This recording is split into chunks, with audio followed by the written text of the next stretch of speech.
నమస్కారం VS9 news కి స్వాగతం. హెడ్లైన్ చూద్దాం.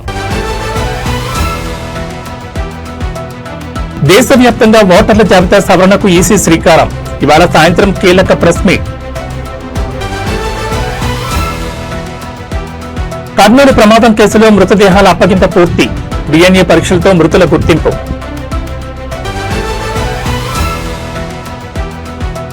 మోంథా తుఫాన్ ఎఫెక్ట్, సముద్ర తీరంలో ఎగసిపడుతున్న అలలు.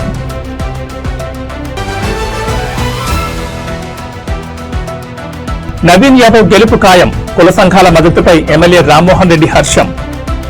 ఇక డీటెయిల్స్ చూస్తే దేశవ్యాప్తంగా ఓటర్ల జాబితా సవరణకు కేంద్ర ఎన్నికల సంఘం శ్రీకారం చుట్టనుంది. ఇందుకు సంబంధించిన ప్రత్యేక సవరణ కార్యక్రమాన్ని నేటి సాయంత్రం ప్రకటించే అవకాశం ఉంది. ఈ మేరకు సాయంత్రం 4:15 ఈసీ మీడియా సమావేశం ఏర్పాటు చేసింది. ఎన్నికల సంఘం మీడియాకు పంపిన ఆహ్వానంలో కేవలం ప్రెస్ కాన్ఫరెన్స్ నిర్వహిస్తున్నట్లు మాత్రమే పేర్కొంది. అయితే ఇది పూర్తిగా ఓటర్ల జాబితాల సవరణకు సంబంధించిన ప్రకటనేనని అధికార వర్గాలు స్పష్టం చేస్తున్నాయి. దేశవ్యాప్తంగా ఓటర్ల జాబితాను 100% ఖచ్చితత్వంతో సిద్ధం చేసే లక్ష్యంతో ఈ కార్యక్రమాన్ని చేపట్టనున్నారు. తొలి దశలో భాగంగా 10 నుంచి 15 రాష్ట్రాల్లో ఈ ప్రత్యేక సవరణ కార్యక్రమాన్ని ప్రకటించవచ్చని తెలుస్తోంది. ముఖ్యంగా 2026లో అసెంబ్లీ ఎన్నికలు జరగనున్న రాష్ట్రాలకు ఇందులో ప్రాధాన్యం ఇవ్వనున్నారు. వచ్చే ఏడాది తమిళనాడు, పశ్చిమ బెంగాల్, కేరళ, అస్సాం, పుదుచ్చేరి రాష్ట్రాల అసెంబ్లీలకు ఎన్నికలు జరగాల్సింది. ఈ నేపథ్యంలో ఈ రాష్ట్రాల్లో ఓటర్ల జాబితాను పక్కాగా సిద్ధం చేసేందుకు ఎన్నికల సంఘం ఈ సవరణ ప్రక్రియను మొదటగా చేపట్టనుంది. ఈ ప్రకటనతో ఎన్నికల సందడి మొదలైనట్లేనని రాజకీయ వర్గాలు భావిస్తున్నాయి.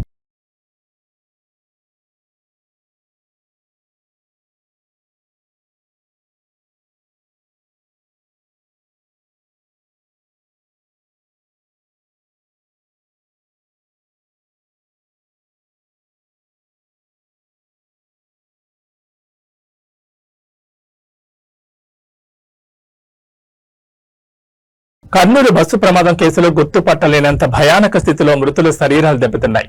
దీంతో వారిని గుర్తించడానికి DNA పరీక్షలు చేయించడానికి ఆంధ్రప్రదేశ్ ప్రభుత్వం నిర్ణయించిన విషయం తెలిసిందే. DNA పరీక్షలను నిర్వహించిన అనంతరం ఆదివారం మృతదేహాలను కుటుంబ సభ్యులు, బంధువులకు అప్పగించడం అధికారులు ప్రారంభించారు. సోమవారం నాటికి 19 మృతదేహాలను అప్పగించడం పూర్తి చేశారు. DNA పరీక్షల ఆధారంగానే మృతులను గుర్తించి పార్థివ దేహాలను వారి కుటుంబ సభ్యులు, బంధువులకు అప్పచెప్పినట్లు అధికారులు తెలిపారు. అయితే కర్నూలులోనే అంత్యక్రియలు నిర్వహించాలని మృతుల కుటుంబ సభ్యులు కోరారు. దీంతో కర్నూలులోనే అంత్యక్రియలకు కావాల్సిన ఏర్పాట్లను అధికారులు చేశారు. బీహార్కు చెందిన ఓ మృతుడికి అంత్యక్రియలను ఇప్పటికే నిర్వహించగా తమిళనాడుకు చెందిన ప్రశాంత్ అంత్యక్రియలను నేడు నిర్వహించనున్నారు. ప్రశాంత్ కుటుంబ సభ్యుల వినతి మేరకు కర్నూలులో అంత్యక్రియలకు ఏర్పాట్లు చేసినట్లు అధికారులు తెలిపారు.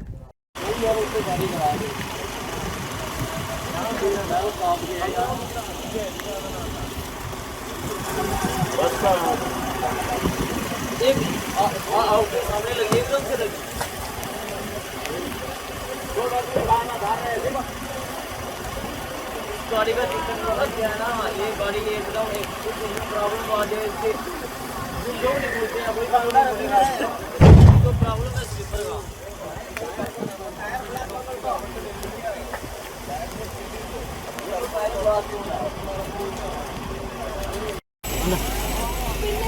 अच्छा ఫైర్ యాక్సిడెంట్ అయిందంటే అందరూ వచ్చేందుకు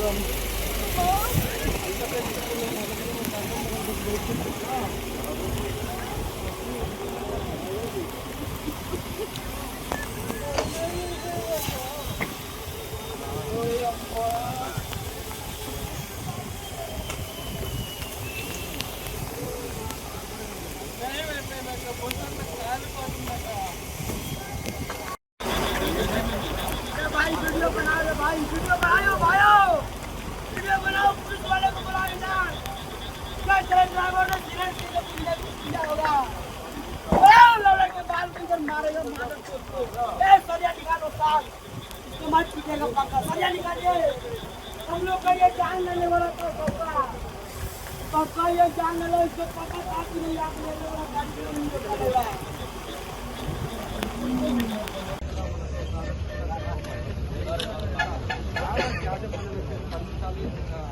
ఆంధ్రప్రదేశ్ అయితే ఎందుకు రావాలి, ఏ విధంగా జరిగిందో దాని మీద ఒక అధికారులకు ఆంధ్రప్రదేశ్ రాష్ట్రంలో పలు చోట్ల భారీ వర్షాలు కురుస్తున్నాయి. మరోవైపు మోంతా తుఫాన్ దూసుకొస్తోంది. ఈ నేపథ్యంలో పలు జిల్లాల్లోని పాఠశాలలకు, కాలేజీలకు అధికారులు సెలవులు ప్రకటించారు. తుఫాన్ హెచ్చరికల నేపథ్యంలో విశాఖ జిల్లాలో ఇవాళ, రేపు 2 రోజుల పాటు విద్యాసంస్థలకు సెలవు ప్రకటిస్తున్నట్లు కలెక్టర్ హరీందర్ ప్రసాద్ తెలిపారు. జిల్లా ప్రజలు అప్రమత్తంగా ఉండాలని సూచించారు. అనకాపల్లి జిల్లాలో కూడా కలెక్టర్ విజయకృష్ణన్ 3 రోజులు సెలవులు ప్రకటించారు. మోంతా తుఫాన్ ప్రభావం దృష్ట్యా జిల్లా వ్యాప్తంగా విద్యాసంస్థలకు అక్టోబర్ 27, 28, 29 తేదీల్లో సెలవులు ప్రకటిస్తున్నట్లు తెలిపారు. భారీ వర్షాలు, బలమైన గాలులు వీచే అవకాశం ఉన్నందున ప్రజల భద్రతను దృష్టిలో ఉంచుకుని ప్రభుత్వ, ప్రైవేట్ పాఠశాలల అన్ని విద్యాసంస్థలను మూసివేసినట్లు పేర్కొన్నారు. ఈ ఆదేశాలను ఉల్లంఘించి ఎవరైనా విద్యాసంస్థలను తెరిస్తే వారిపై కఠిన చర్యలుంటాయని కలెక్టర్ విజయకృష్ణన్ హెచ్చరించారు. మరోవైపు ఉమ్మడి నెల్లూరు జిల్లాలో విస్తారంగా వర్షాలు కురుస్తున్నాయి. వర్షాల కారణంగా నదులు, వాగులు, వంకలు, కాలువలు పొంగి పొర్లుతున్నాయి. సోమశిల డ్యాంలో 70 టీఎంసీలు, కండలేరు జలాశయంలో 60 టీఎంసీలకు నీరు చేరుకుంది. 1000 హెక్టార్లలో పంటలు నీటి మునగాయని రైతులు ఆందోళన వ్యక్తం చేస్తున్నారు. తుఫాన్ ప్రభావంతో చేపల వేట, చేనేత పనులు నిలిచిపోయాయి.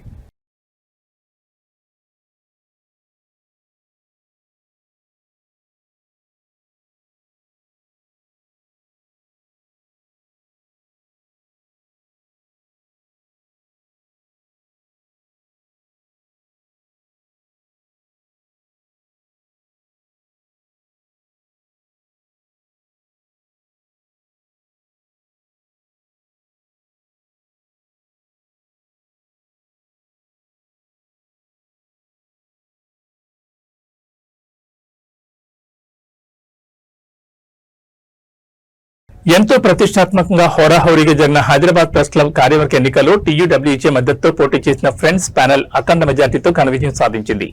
ఈ సందర్భంగా తెలంగాణ రాష్ట్ర వర్కింగ్ జర్నలిస్టుల సంఘం రాష్ట్ర అధ్యక్షులు కె విరహతాలి మీడియాతో మాట్లాడుతూ విషసర్పాలన్నీ ఏకమై ఎన్ని కుట్రలు, కుతంత్రాలు పనినా చారిత్రాత్మక తీర్పుతో చెంపపెట్టలని సమాధానం చెప్పి ఫ్రెండ్స్ ప్యానెల్ మొత్తాన్ని అనూహ్య మెజార్టీతో గెలుచుకుని టీయూడబ్ల్యూజే పట్ల ఉన్న విశ్వాసాన్ని, అభిమానాన్ని చాటుకున్న హైదరాబాద్ జర్నలిస్టులకు ఆయన హృదయపూర్వక కృతజ్ఞతలు తెలిపారు.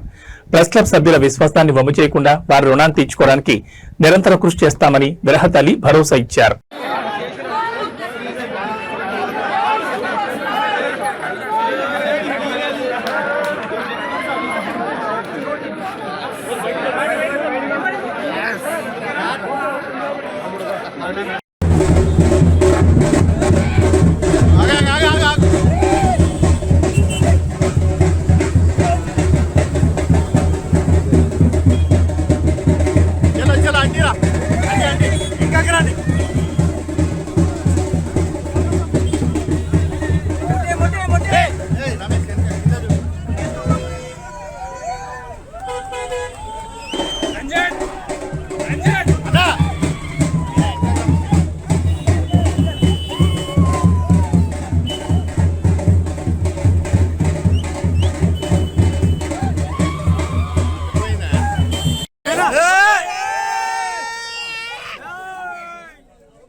జూబ్లీహిల్స్ ఉప ఎన్నికలో కాంగ్రెస్ పార్టీ అభ్యర్థి నవీన్ కుమార్ యాదవ్ కు మద్దతుగా జూబ్లీహిల్స్ లో కుల సంఘాలన్నీ మద్దతు తెలపడం చాలా సంతోషంగా ఉందని పరిగి ఎమ్మెల్యే డీసీసీ అధ్యక్షుడు టి రామ్మోహన్ రెడ్డి అన్నారు.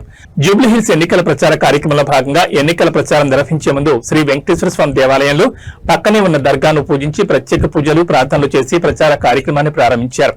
మంత్రి వివేక్ తో కలిసి జూబ్లీహిల్స్ లోని నాయకులతో, కార్యకర్తలతో, కాలనీ వాసులతో, ఆయా కుల సంఘాల నాయకులతో సమావేశాలు నిర్వహించి ప్రభుత్వం అమలు చేస్తున్న సంక్షేమ పథకాలు, బీసీ రిజర్వేషన్ల విషయంలో ప్రభుత్వం చిత్తశుద్ధిగా ఉందన్న విషయాన్ని తెలియజేశారు.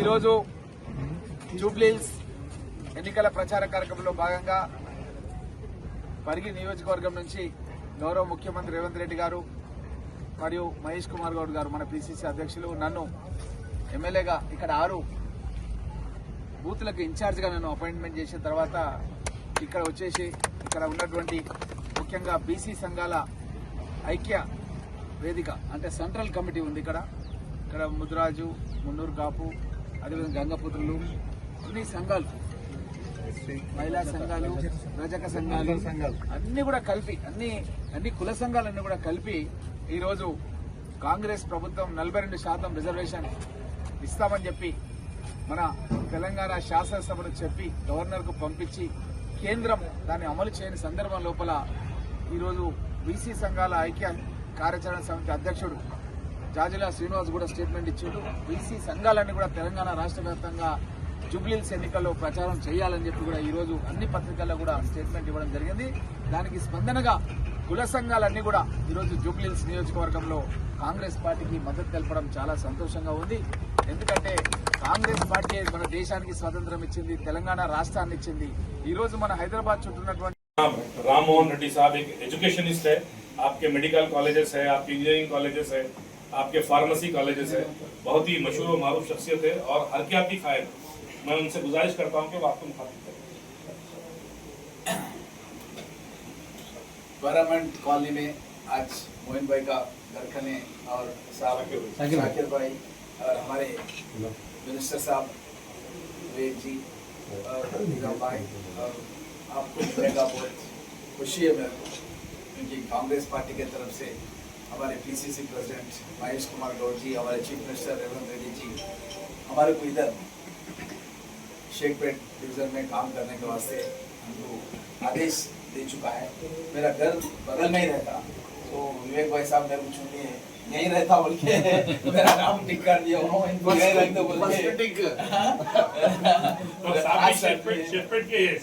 तो मैं मणिकोटा में रहता हूँ, तो है ना आप कभी भी आ सकते हैं। मैं हलमार्ग पाम ब्रिज में 8 नंबर विला है मेरा, यहीं रहता हूँ, 5 मिनट का रास्ता है मेरे यहाँ से। तो कभी भी कुछ भी काम है आप आ सकते हैं। जैसा निजाम भाई बोले, मेरा मेडिकल कॉलेज पटनचेरू में है और 1000 बेड की हॉस्पिटल है, ट्रीटमेंट चलते रहते हैं। कोई गरीब लोगों को ट्रीटमेंट चाहिए, कुछ भी है फ्री में ट्रीटमेंट करेंगे। और यहाँ का जो डेवलपमेंट के बारे में अभी तो विवेक भाई साहब इंचार्ज लेने के बाद వికారాబాద్ జిల్లా తాండూరులోని ప్రభుత్వ మాతా శిశు ఆరోగ్య కేంద్రంలో విషాదం చోటు చేసుకుంది. బంటారం మండలం ఎన్నారం గ్రామానికి చెందిన రజిత అనే బాలింత ఆసుపత్రిలో మృతి చెందింది. నిన్న మధ్యాహ్నం ఆసుపత్రిలో డెలివరీ కోసం చేరిన రజిత పాపకు జన్మనిచ్చింది. అయితే రాత్రికి ఆమె మృతి చెందింది. రజిత మృతికి వైద్యుల నిర్లక్ష్యమే కారణమని ఆరోపిస్తూ మృతురాలి భర్త ఆనంద్ మరియు ఇతర కుటుంబ సభ్యులు ఆసుపత్రి ఎదుట తీవ్ర ఆందోళన వ్యక్తం చేశారు. వైద్యులపై చర్యలు తీసుకోవాలని వారు డిమాండ్ చేశారు. ఈ ఘటనతో ఆసుపత్రి వద్ద ఉద్రిక్త పరిస్థితి నెలకొంది. పోలీసులు అక్కడికి చేరుకుని ఆందోళనకారులతో చర్చించి పరిస్థితిని అదుపులోకి తెచ్చే ప్రయత్నం చేస్తున్నారు.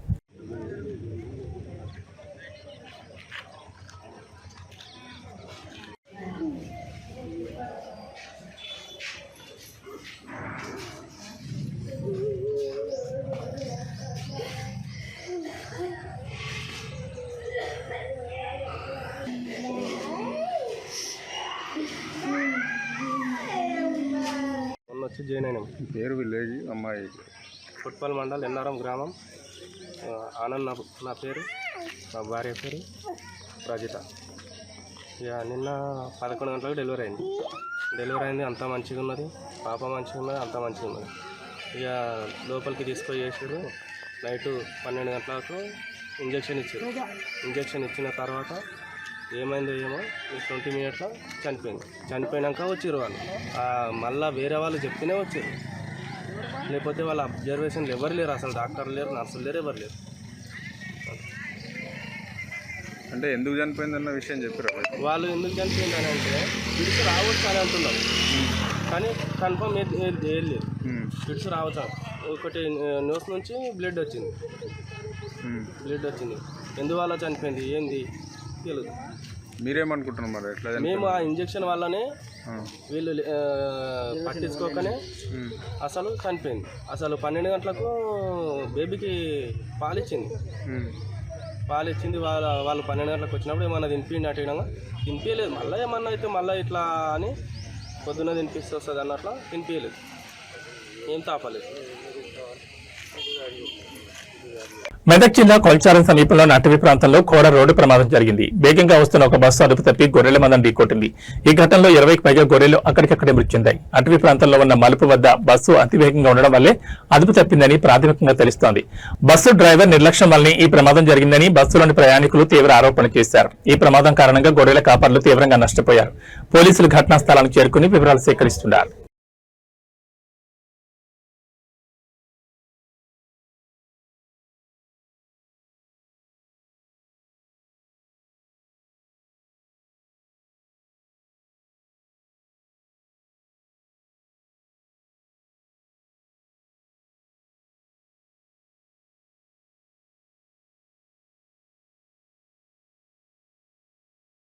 మేడ్చల్ జిల్లా పోచారం మున్సిపాలిటీ పరిధిలోని అనూజిగూడలో ఉన్న అయ్యప్ప దేవాలయం ప్రాంగణం నేడు ఇక్కడ సందడి వాతావరణం నెలకొంది.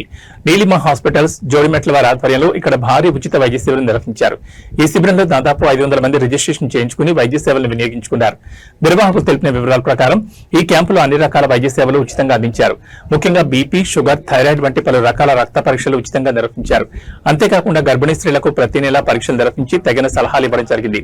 రోగులకు అవసరమైన మందులు కూడా ఉచితంగా పంపిణీ చేశారు. ఈ సందర్భంగా మాజీ చైర్మన్ బోయపల్లి కొండలరెడ్డి మాట్లాడుతూ పోచారం మున్సిపాలిటీ పరిధిలో ప్రతి ఆదివారం ఉచిత హెల్త్ క్యాంపులు నిర్వహిస్తూ ప్రజలకు అండగా నిలుస్తున్న డాక్టర్ పల్లారెడ్డి, పల్లా రాజేశ్వర్ రెడ్డికి ప్రత్యేక ధన్యవాదాలు తెలిపారు.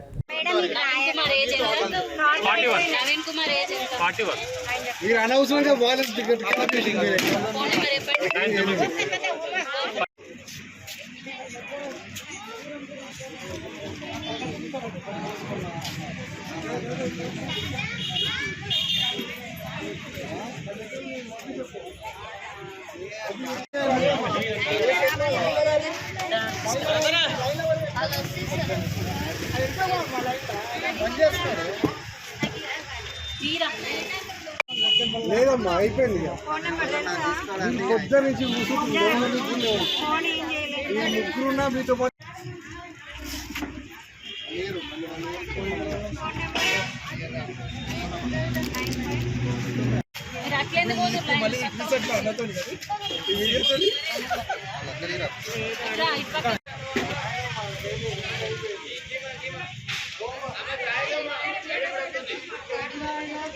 శ్రీ సత్యసాయి జిల్లా ధర్మవరం పట్టణానికి చెందిన హరీష్ కుమార్ అక్టోబర్ 24వ తేదీ అర్ధరాత్రి 3:30 కర్నూలు జిల్లా చిన్నటేకూరు సమీపంలో హైదరాబాద్ నుంచి బెంగళూరు వెళ్తున్న కావేరీ ట్రావెల్ బస్ అగ్ని ప్రమాదానికి గురైంది. అదే సమయంలో హైదరాబాద్ నుంచి ధర్మవరం కారులో వస్తున్న యువకుడు హరీష్ కుమార్ ప్రాణాలకు తెగించి 10 మందిని కాపాడాడు. 300 మీటర్ల దూరం నుంచి బస్సు ప్రమాద ఘటన గమనించిన హరీష్ పరుగులు తీశాడు. రాత్రితో బస్సు అద్దాలు ధ్వంసం చేసి 10 మందికి జీవం పోశాడు. మంటల్లో మునిగిన బస్సు నుంచి బయటపడిన ప్రయాణికులు కన్నీరు ప్రాణాలు కాపాడిన హరీష్ కు అభినందనలు వెల్లువ కురుస్తోంది. బస్సు మంటల్లో పూర్తిగా కాలిపోతున్న 10 మంది ప్రాణాలను రక్షించాడు. కనురెప్పలోని సాహసం చేసి బస్సు అద్దాలు పగలగొట్టి మంటల మధ్య మానవత్వంతో బస్సులోని ప్రయాణికులను కాపాడాడు. బస్సు మంటల్లో కాలుతున్నప్పుడు ధైర్య సాహసాలు చేసి మంటల్లో చిక్కుకున్న ప్రయాణికులను కాపాడి కర్నూలు ప్రభుత్వ హాస్పిటల్ తరలించారు. హరీష్ చేసిన సాహసం ఇప్పుడు అందరికీ స్ఫూర్తిదాయకం. వైద్య ఆరోగ్య శాఖ మంత్రి సత్యకుమార్ యాదవ్ చేతుల మీదుగా సన్మానం అందుకోబోతున్నారు. నమస్కారం, నా పేరు హరీష్ కుమార్. నేను నా ఫ్రెండ్స్ మణిదీపు, జ్ఞానేంద్ర, వంశీ అని నలుగురు హైదరాబాద్కి వెళ్ళాం. పని మీద వాళ్ళ నా friend Manideep office Hyderabad. So తన కోసం మన హైదరాబాద్కి బస్కి వెళ్దామని యాక్చువల్లీ బస్సు వద్దురా, నాకు ఎందుకు రిస్క్, నేను రాను, వెళ్దాం, ఇప్పుడు రాను పోవడానికి అంత ఖర్చు అవుతుంది నలుగురు బట్టి, సరే కార్కి వెళ్దామని చెప్పి కారు తీసాము. సో రిటర్న్లో మేము అక్కడ 9:30కి స్టార్ట్ అయ్యాము హైదరాబాద్లో, మాదాపూర్లో. రిటర్న్లో వస్తూ కర్నూలు దగ్గర మేము ఒక 1 అవర్ బ్రేక్ తీసుకున్నాం. 1 అవర్ దాదాపు బ్రేక్ తీసుకున్నాం అనమాట, లంచ్కి అన్నిటికీ కలిపి అందువేలో. సో కర్నూలు దాటంగానే వర్షం స్టార్ట్ అయిపోయింది, చాలా వర్షం పడింది. అసలు రోడ్ విజిబిలిటీ లేదు, తక్కువ ఉంది. సో నాకు ఎందుకో నేను మామూలుగా వెహికల్ టు వెహికల్ ఒక 1 కిలోమీటర్ గ్యాప్ పెట్టుకుంటాం రోడ్ విజిబిలిటీ తక్కువ ఉంటాయి. సో 1 కిలోమీటర్కి మా ఫ్రెండ్స్ అప్పుడే 10 నిమిషాల కిందటే మేము టీ బ్రేక్ ఆపాం కాబట్టి బండి స్లోగా వెళ్తున్నాం. సరే ఏముంది అర్జెంట్ అన్నట్టు స్లోగా వెళ్తూ మాట్లాడుతూ వస్తున్నాము. మా ఫ్రెండ్ చెప్పాడనమాట, అరే బస్సు ఏదో ఆగినట్టుంది, స్లో పో అన్నాడు. అది 1 కిలోమీటర్ కాస్త 300 మీటర్ వరకు వచ్చేసింది బండి, అంత దగ్గరికి వచ్చేసాం. కానీ బస్సు పోవట్లా. ఎందుకు డౌట్ ఇచ్చి మేము కార్ ఆపేసాం, ఎందుకైనా మంచిది అంటే రోడ్డు కనపడట్లేదు, అటుపక్కకి ఏమైనా పోదామంటే ఏమైనా ఉందేమో అని చెప్పి మేము పోవట్లేదు. సో అప్పటికి మా ఫ్రెండ్ ఉండి చూద్దామని చెప్పి దిగుతుంటే అటుపక్క మాకు కొంచెం దూరంలో వాకబుల్ డిస్టెన్స్లోనే ఒక డెడ్ బాడీ కనపడింది. సో ఏంటి బాడీ అని చూస్తే మేమేమనుకున్నాం, ఫస్ట్ బస్సులో నుంచి కింద పడ్డాడేమో అనుకున్నాం. బస్సులో నుంచి కింద పడ్డాము, సరే బస్సులో చెప్తామని వెళ్తున్నాం. అప్పటికే ఆ అబ్బాయి చనిపోయాడంట. మా ఫ్రెండ్ చూసి అరే చనిపోయాడు లేడని చూసి బస్సు వాళ్ళకి చెప్తామని కొంచెం పరిగెడుతున్నా. అప్పటికే నేను కొంచెం దగ్గరికి వెళ్ళగానే లైటింగ్ అని కనబడింది కానీ మంటల లైటింగ్ అని అనుకోలేదు నేను. యాక్చువల్లీ ఏంటంటే ఎల్లో బస్కు ఉంటుంది, ఎల్లో లైట్స్ పవర్ ఎక్కువ ఉంటుంది కాబట్టి నేను ఆ లైట్స్ ఈ వర్షం నీళ్ళు కూడా ఎగురుతున్నాయి లైక్ ఆ చినుకులు అంతా. సో ఆ లైటింగ్ అలా ఉంది అనుకున్నా, కానీ ఇంకొంచెం దగ్గరికి చూస్తే మంటలు వస్తున్నాయి అప్పటికే. సో ఎక్కడ బస్సు కింద నుంచి మొదటి భాగం ఫ్రంట్ భాగం డ్రైవర్ క్యాబిన్ అని అనుకుంటున్నాయి. డ్రైవర్ మనం కాలిపోతున్నా అక్కడ చూస్తే డ్రైవర్ అక్కడ ఎవరు లేరు, దూరం చూసినా అక్కడ ఎవరు లేరు. సరే ఓపెన్ చేద్దామని చూసాం కానీ బట్ అప్పటికే మంటలు వచ్చేసి అది ఇంకోటి ఆ బస్కి వచ్చి బయట నుంచి డోర్ తీయడానికి ఏం లేదు, లోపల నుంచి తీయాలి, బటన్ కొడితేనే ఓపెన్ అయ్యేలాగా సిస్టమ్ అది. సో బటన్స్ అన్ని స్టీరింగ్ మొత్తం అక్కడంతా కాలిపోతుంది అప్పటికే మొత్తం అంతా. సో బస్సుకి అప్పుడు పొగలంటే బస్సులన్నీ వచ్చేసి నా కారు గుర్తుపట్టలేదు ఎక్కడ ఉందనేది. సో అప్పటికే సిచ్యువేషన్ చేసి దాటిపోయింది. ఈ గ్లాస్ ఎవడైతే నేను నా ఫ్రెండ్ అందరం కలిసి పగలగొట్టామో, మేము నలుగురు ఉన్నాం, నాతో పాటు ఇంకో ముగ్గురు ఉండేవాళ్ళు నా ఫ్రెండ్స్. సో వాళ్ళు కూడా అటుపక్క ఎవరైతే దుంకేశారు అప్పటికే ఆ పాపను ఎవరో పట్టుకున్నారు, మా ఫ్రెండ్స్ పట్టుకున్నారు. సో వాళ్ళందరినీ రోడ్ షిఫ్ట్ చేయించాము అటుపక్కకి. అంటే ఇటుపక్క బస్సెస్ వెహికల్స్ వచ్చేసాయి పెడతాను ఆ టెన్షన్తో మేము అటుపక్కకి తీసుకెళ్ళాం. అప్పటికి ఈ మంటలు చూసి అటుపక్క ఫ్రంట్ భాగం కాలుతుంది కాబట్టి అటుపక్క వచ్చే వెహికల్స్ అని ఆపేసి ఏం జరుగుతుందని ఆపేసి. సో అటుపక్క ట్రాఫిక్ లేదు. సో మేమంతా షిఫ్ట్ చేసామన్నమాట.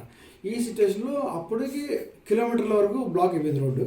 సో ఈ మన సైడ్ ఈ సైడ్ రావాల్సిన వెహికల్స్ కూడా రైట్ సైడ్లో రాంగ్ రూట్లోకి వచ్చేసాయి.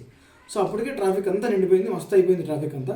సో నేను వెంటనే అప్పటికే నేను జాకీ కోసం వెళ్ళినప్పటికీ బస్సు బ్లాస్ట్ అయిపోయింది. ఎక్కడ ఇన్సైడ్ బ్లాస్ట్ అయింది, బస్సు లోపల బ్లాస్ట్ అయింది. బస్సు లోపల బ్లాస్ట్ అవ్వడం వల్ల నేను లోపల అరుపులు వినపడతానే కానీ అది లైక్ కాపాడమని అరుపులు లేకపోతే కాలిపోతున్న అరుపులు నాకు అర్థం కావట్లేదు. బస్సు ఆ సౌండ్ కంటే ఈ మంట సౌండ్ ఎక్కువైపోయింది నాకు.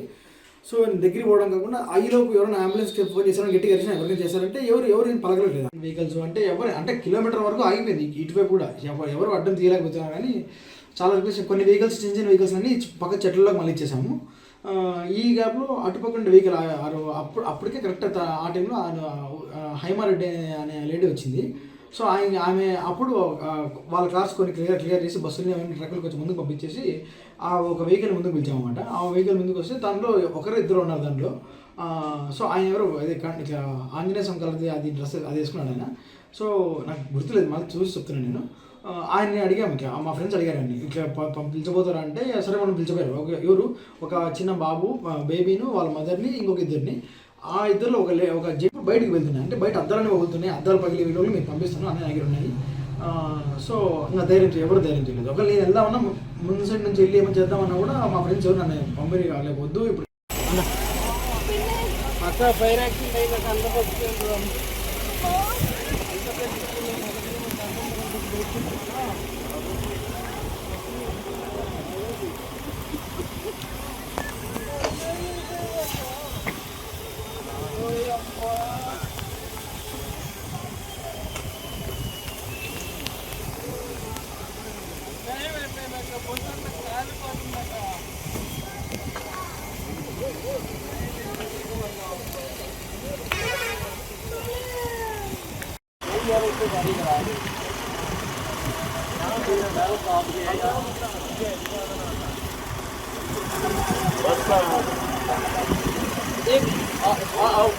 एकदम से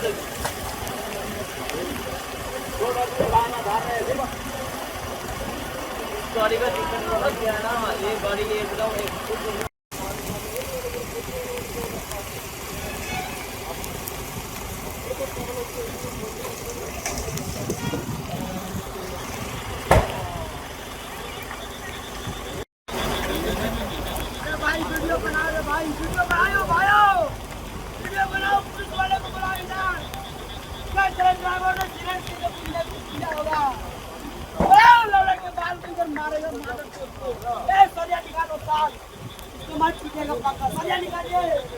हम लोग का ये जान लेने वाला पक्का ये जान लो, इसको पता था कि नहीं आप लेने वाला गाड़ी नहीं निकालेगा। నకిలీ మద్యం కేసులో తనపై వస్తున్న ఆరోపణలు ఖండిస్తూ వైసీపీ నేత మాజీ మంత్రి జోగి రమేష్ విజయవాడలోని కనకదుర్గం ఆలయంలో సత్య ప్రమాణం చేసి తన నిర్దోషిత్వాన్ని నిరూపించుకునే ప్రయత్నం చేశారు. కుటుంబ సభ్యులతో కలిసి ఇంద్రకీలాద్రికి చేరుకున్న ఆయన ఘాట్ రోడ్ ప్రవేశ ద్వారం వద్ద చేతిలో దీపం వెలిగించి ఈ కేసుతో తనకు ఎలాంటి సంబంధం లేదని స్పష్టం చేశారు. ఈ సందర్భంగా జోగి రమేష్ మాట్లాడుతూ నా వ్యక్తిత్వంపై నింద వేశారు, నా మనసును గాయపరిచారు, అందుకే కుటుంబంతో సహా వచ్చి ఏ తప్పు చేయలేదని అమ్మవారి ఎదుట నిండు మనసుతో ప్రమాణం చేశాను. నా కుటుంబాన్ని అవమానించిన వారికి అమ్మవారు మంచి బుద్ధి ప్రసాదించాలని చేస్తానని అన్నారు. గతంలో తాను చెప్పినట్లే తిరుపతి వెంకన్న బెజవాడ దుర్గమ్మపై ప్రమాణానికి కట్టుబడి ఉన్నానని, అందులో భాగంగానే ఇప్పుడు ప్రమాణం చేస్తానని తెలిపారు. నకిలీ మద్యం కేసులో narco analysis, lie detector test లో కూడా తాను సిద్ధంగా ఉన్నానని పునరుద్ఘాటించారు. ఈ వ్యవహారంలో ముఖ్యమంత్రి చంద్రబాబు, మంత్రి నారా లోకేష్ ఇప్పుడు ఏం సమాధానం చెప్తారని ఆయన ప్రశ్నించారు. నాపై తప్పుడు ఆరోపణలు చేసిన వారు సత్య ప్రమాణానికి సిద్ధమా? కనీసం లై డిటెక్టర్ టెస్ట్ కైనా వచ్చి దమ్ముందా? కనకదుర్గమ్మ సాక్షిగా నేను తప్పు చేసినట్టు నిరూపించాలని సవాల్ విసిరారు. వేడుకొండల సాక్షిగా తిరుమల రామారెడ్డిగా అమ్మ కనకదుర్గమ్మ దగ్గర రామారెడ్డిగా లేదు కాగితం పోవాలంటే మీ ఇంటికి వస్తానని చెప్పా, లేదు అంటే లైట్ డిటెక్టర్ టెస్ట్ రెడీ అని చెప్పేసా, లేదు అంటే నార్కో ఎనాలిసిస్ టెస్ట్ అయినా రెడీ అని చెప్పేసా. ఈరోజు దేనికి కూడా స్పందన లేని ఈ ముఖ్యమంత్రి కొడుకు మీరు చూశారు. వీళ్ళే కాదు, ఈ శాఖ మంత్రి వచ్చినా, ఏది ఎక్సైజ్ శాఖ మంత్రి వచ్చినా, చిక్ అధికారులు వచ్చినా ప్రమాణం చేయడానికి జోగి రమేష్ ఎప్పుడైనా సిద్ధంగా ఉన్నాడు అని చెప్పేసి అమ్మవారి సాక్షి. ఏ తప్పు చేయని జోగి రమేష్ని ఇంతపాటు చేశారు. మీరే వచ్చి అమ్మవారి సాక్షిగా జోగి రమేష్ మీద మేము తప్పుడు మాటలు మాట్లాడామని చెప్పమని చెప్పేసి మీడియా మిత్రుల సాక్షిగా అడుగుతా ఉన్నా. నేను అమ్మవారి ఎదుట ప్రమాణం చేసి మీడియా మిత్రుల సాక్షిగా రాష్ట్ర ప్రజలందరికీ కూడా నేను జోగి రమేష్ నిబద్ధత, విలువలు, విశ్వసనీయత, నా హృదయాన్ని గాయపరిచిన వ్యక్తులని అమ్మవారు వారికి మొట్టికాయలు వేసి వారికి ఇటువంటి తప్పుడు ప్రచారాలు చేయొద్దని చెప్పేసి మీడియా మిత్రుల ద్వారా విజ్ఞప్తి చేస్తూ మీ అందరూ కూడా నా భావాన్ని, నా హృదయాన్ని ఒక్కసారి రాష్ట్ర ప్రజలకి తెలియజెప్పాలని చెప్పేసి ఈ ప్రభుత్వాన్ని పాలించే ముఖ్యమంత్రి చంద్రబాబు, ముఖ్యమంత్రి తనయుడు లోకేష్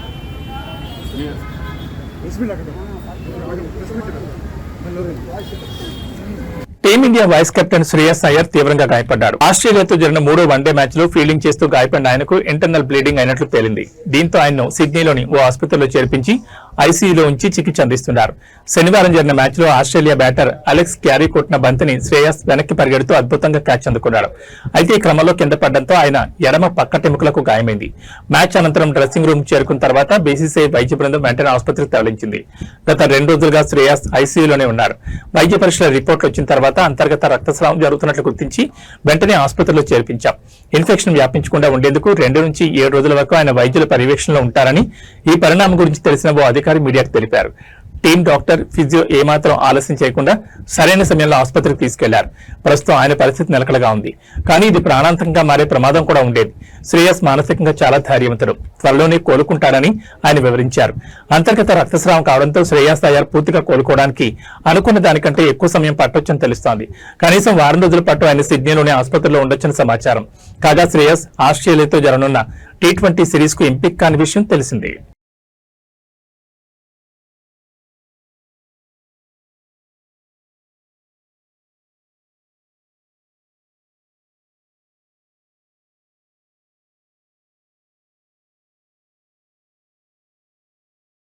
ఏబీ బులెటిన్ విశేషాలు మరో బులెటిన్లో మళ్ళీ కలుసుకుందాం. నమస్కారం.